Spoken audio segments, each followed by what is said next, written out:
Ok les gars, bonjour tout le monde, bienvenue dans cette nouvelle vidéo. Alors tu l'auras vu avec le titre et la miniature, on va parler du successeur du Canon 80D, le potentiel 90, 90D, appelle-le comme tu veux.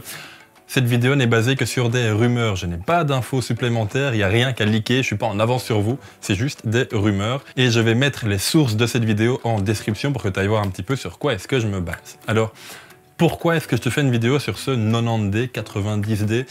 Tout simplement parce que je trouve qu'on a dans ce modèle d'appareil photo un peu l'avenir des réflexes et une grande question qui se pose aux photographes et aux vidéastes. Alors, je suis pas là pour répondre à cette question, loin de là, j'ai juste envie un peu de la soulever parmi cette petite communauté qu'on forme, qui pour moi est assez grande déjà, mine de rien. Bref. Est-ce que Canon fait bien de continuer cette gamme? Est-ce que Canon fait bien de renouveler, de mettre des nouveautés dans ces gammes-là?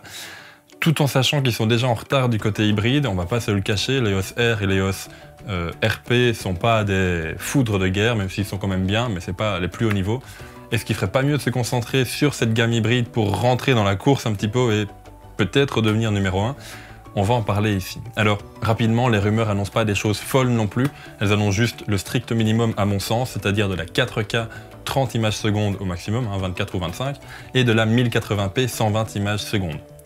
Voilà, c'est tout. Et quand je dis c'est tout, c'est déjà super bien pour Canon, mais c'est triste de savoir que ça existe déjà sur d'autres boîtiers, je pense notamment à l'AC1300, depuis longtemps, depuis vachement longtemps. Canon, c'est très bien de faire ça, c'est même la base de faire ça maintenant, c'est dommage que ça soit la première fois sur un de vos boîtiers. Je parle pas de l'un des X2 parce que c'est clairement pas le même budget ni le même public visé. Le public du 80-90D, c'est clairement un public de vlog, un public d'internet, un public, j'ai envie de dire jeune. J'ai pas envie de vexer les possesseurs et de savoir que... Mais bref. Mais c'est clairement un boîtier avec un écran orientable et tactile, avec, on va pas se le cacher, encore aujourd'hui le meilleur autofocus du marché. Ce sera peut-être plus vrai d'ici quelques mois.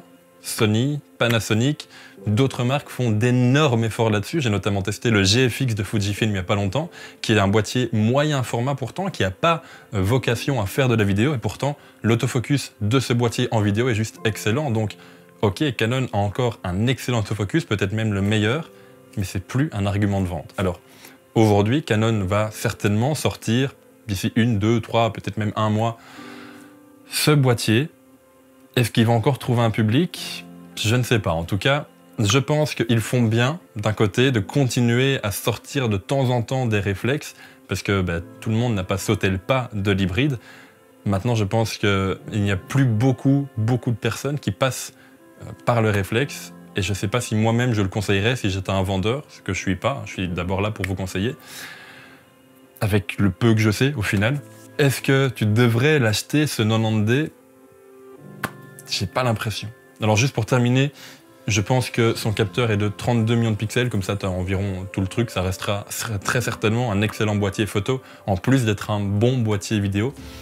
Mais quand on sait que les nouveautés tendent vers la 4K, je pense notamment à la Blackmagic Cinema Pocket Cinema Camera qui fait le café 4K, bref, la Blackmagic Super 35 que tout le monde connaît maintenant. La course est clairement à la 4K et on a un premier boîtier APS-C Canon, coucou, qui nous fait de la 4K. C'est plus de 2 guerres que vous êtes en retard là, c'est 2 siècles, même plus. Est-ce que ce boîtier m'emballe? Tu auras compris que clairement non. Est-ce que je te le conseille? Pas vraiment. Est-ce que tu devrais l'acheter?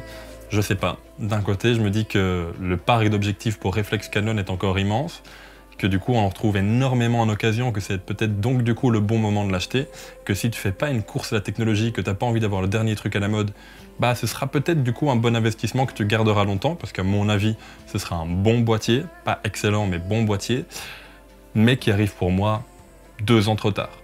Donc voilà, on va voir un petit peu quand sortira ce boîtier, peut-être qu'il y en a plus dans le ventre que ce que les rumeurs annoncent, les rumeurs se trompent rarement, en tout cas je sais pas comment ils font, mais ils se trompent rarement. Donc ce serait peut-être un peu dommage de sortir ce 90D si tard avec si peu, ou maintenant vraiment avec trop peu. Donc voilà. À toi de me dire ce que tu en penses dans les commentaires. Est-ce que tu es intéressé par ce genre de boîtier réflexe du coup?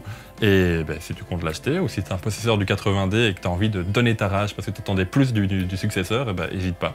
L'espace commentaire est là. Et puis à la prochaine. Ciao!